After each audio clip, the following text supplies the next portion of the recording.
Bismillahirrahmanirrahim. Assalamualaikum warahmatullahi wabarakatuh. Pertama-tama kita tak henti-hentinya kita panjatkan puji syukur yang setinggi-tingginya atas kehadirat Allah Subhanahu wa taala hingga pada kesempatan ini kita dapat dipertemukan kembali walaupun kita melalui pembelajaran jarak jauh. Mudah-mudahan dalam keadaan sehat semuanya. Amin. Baiklah, sebelum kita mulai pembelajaran ini, saya harapkan pula siswa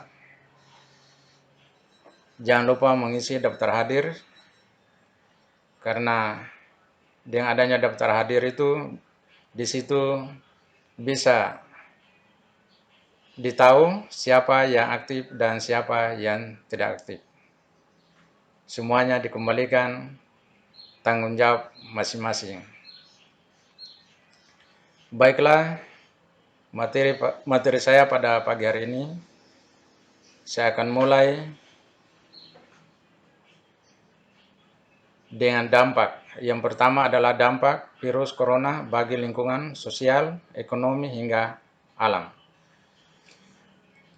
Virus corona pandemi global COVID-19 yang melanda segelintir negara di dunia secara tidak langsung telah berdampak besar bagi sejumlah aspek.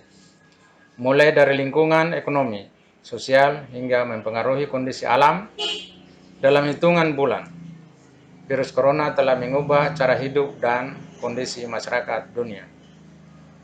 Virus yang pertama kali menyerang Wuhan, Cina dan kini telah menelan ribuan korban jiwa dan membuat ratusan ribu lainnya jatuh sakit. Lalu apa saja dampak virus corona pada kehidupan masyarakat? Adakah nilai positif yang bisa diambil dari pandemi global ini? Dikutip dari BBC, berikut informasi selengkapnya. A. Lingkungan alam.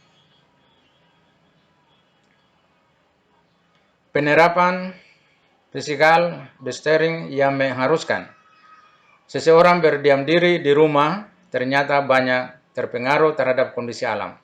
Aktivitas ekonomi dan transportasi yang dibatasi juga turut berdampak pada lingkungan. Kegiatan tersebut telah menyebabkan penurunan emisi karbon secara tiba-tiba.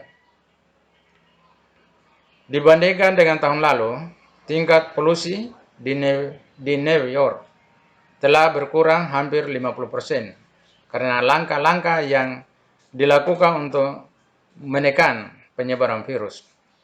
Di Cina, emisi turun 25% pada awal tahun karena orang diperintahkan untuk tinggal di rumah dan banyak pabrik yang tutup. Pengguna batu bara di negara ini juga turun 40% pada 6 pembangkit listrik terbesar Cina sejak kuartal terakhir di 2019. Bahkan menurut Kementerian Ekologi dan Lingkungan Cina, kualitas udara di negaranya telah naik sebesar 11,4% dibandingkan dengan waktu yang sama di tahun lalu. Di Eropa, gambar satelit menunjukkan emisi nitrogen dioksida dalam kurung NO2 memudar di Italia Utara. Hal itu juga terjadi di Spanyol dan Inggris. Penurunan gas emisi karbon ini adalah turut dipengaruhi oleh menurunnya laju transportasi, sebagaimana disampaikan Kimberly Nicholas, seorang peneliti ilmu berkelanjutan di Universitas di Swedia. Ia mengatakan langkah untuk menekan penyebaran virus seperti physical distancing dan memotong perjalanan yang tidak perlu telah menunjukkan kontribusi gas emisi di dunia. di mana transportasi telah berkontribusi sebesar 72% pada emisi gas rumah kaca. A. Lingkungan sosial. Seorang wanita mengenakan masker dan sarung tangan di dalam kereta Mass Rapid Transit Kuala Lumpur, Malaysia. Pandemi global COVID-19 juga telah mengubah lingkungan sosial masyarakat. Adanya wabah ini membuat semua elemen bekerja sama mengatasi virus corona. Di Indonesia sendiri telah ada bantuan atau donasi yang banyak digalakan mulai dari kalangan selebriti, pengusaha, hingga masyarakat umum. Dukungan dan gerakan physical distancing juga turut mengubah kebiasaan hidup masyarakat dengan menjaga jarak antar individu. Kita dibentuk dengan kebiasaan untuk lebih menjaga kebersihan dan kesehatan diri sendiri serta orang lain.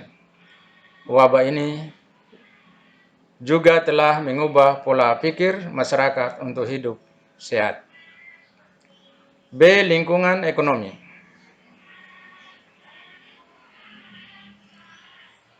International Monetary Fund (IMF) menyatakan ekonomi dan keuangan global saat ini tengah mengalami krisis akibat pandemi virus corona.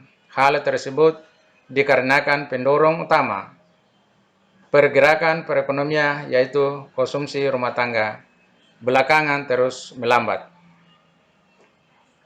Bukan hanya pada sektor konsumsi rumah tangga, virus corona juga turut menyerang pasar saham. Investor di berbagai dunia khawatir penyebaran virus corona akan menghancurkan pertumbuhan ekonomi dan tindakan pemerintah bahkan tidak sanggup menghentikan penurunan tersebut. Di Indonesia sendiri, indeks harga saham gabungan (IHSG) turun hingga 24%, sementara kurs rupiah melemah hingga 5,41% dalam kurun waktu 6 bulan terakhir sebagai akibat dari keluarnya dana asing. Menurut Asia Development Bank (ADB) sebanyak 38,5%. Surat utang pemerintah Indonesia dipegang oleh investor asing lebih tinggi dari negara Asia lainnya. Jika terjadi aksi jual secara serentak, tentunya berisiko tinggi terhadap krisis ekonomi. Sampai di sini materi yang saya sampaikan pada pagi hari ini. Mudah-mudahan apa yang saya sampaikan siswa dan siswi di mana berada bisa dimengerti dan dipahami. Dan sekaligus ada tugas yang saya sampaikan. Mudah-mudahan dengan adanya materi yang saya sampaikan, kemudian ada tugas yang saya berikan, bisa diusahakan untuk memberikan jawaban yang sebenarnya. Dan saya akhiri pertemuan ini dengan ucapan Assalamualaikum warahmatullahi wabarakatuh.